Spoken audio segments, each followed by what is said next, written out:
The power of the sea. The sea is a powerful force that shapes coastlines through the energy of its waves.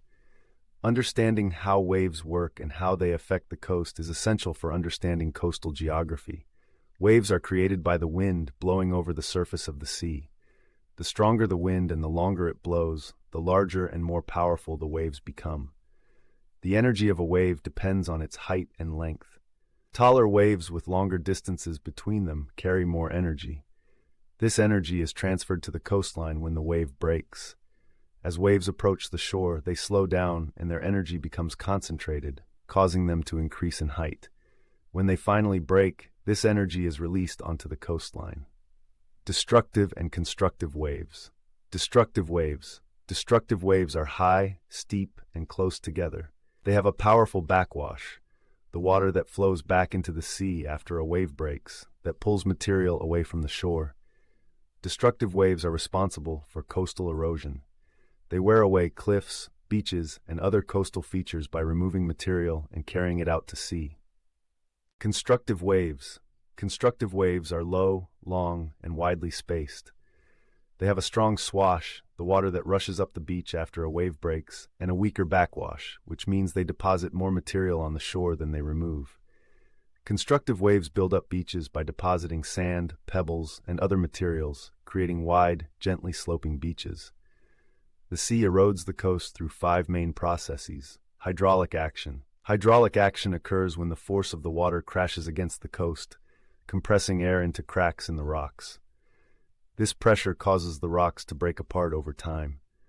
This process is particularly powerful in cliffs and headlands, where the constant pounding of waves can cause large chunks of rock to break off.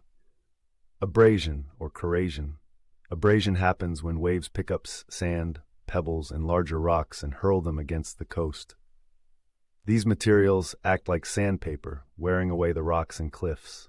Abrasion is most effective on softer rocks, which can be rapidly worn down, leading to features like wave-cut platforms. Attrition. Attrition occurs when rocks and pebbles carried by the waves smash into each other, breaking into smaller, smoother, and rounder pieces. Over time, this process reduces large rocks to small, smooth pebbles or sand, which are then deposited on beaches. Solution or corrosion. Solution happens when the seawater, which is slightly acidic, dissolves soluble minerals from the rocks, especially limestone and chalk. This chemical process can lead to the gradual wearing away of rock, particularly in areas with high concentrations of limestone cliffs. Wave pounding. Wave pounding refers to the sheer force of the waves crashing against the coast. The energy released by breaking waves can weaken and fracture the rocks over time. This relentless force contributes to the overall weakening and eventual collapse of coastal features like cliffs. Longshore drift. Moving material along the coast.